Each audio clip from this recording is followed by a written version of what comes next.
आज निर्मला सीतारमण जी हमारी वित्त मंत्री ने एंटायर पॉलिटिकल साइंस की डिग्री वाले को भी पछाड़ दिया।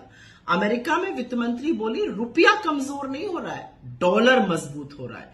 अब ये कहने का क्या तात्पर्य था, ये तो स्वयं माननीय वित्त मंत्री ही समझा सकती हैं, लेकिन दो चार बातें यहां पर साझा करना जरूरी है।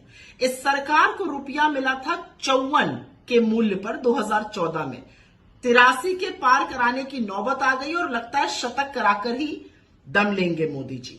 दूसरी बात, रुपए को मजबूत करने के लिए पिछले 10 से 11 महीने में $100 बिलियन खर्चा किए गए हैं, लेकिन रुपया संभल नहीं रहा है, मजबूत नहीं हो रहा है, क्योंकि विदेशी निवेशकों को भारत की अर्थव्यवस्था पर और मोदी सरकार की नीतियों पर रत्ती भर भी भरोसा नहीं है।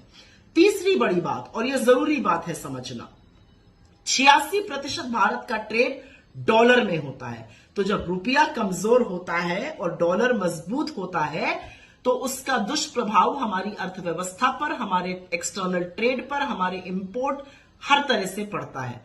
लेकिन वित्त मंत्री को तो इसकी चिंता ही नहीं है। उन्होंने आज एक नई थ्योरी निकाल दी, रुपया कमजोर नहीं हो रहा है, डॉलर मजबूत हो रहा है। वैसे ही जैसे उनके आका ने एक बार बोला था कि सर्दी नहीं बढ़ रही है, लोगों की उम्र बढ़ गई है, वो सह नहीं पा रहे।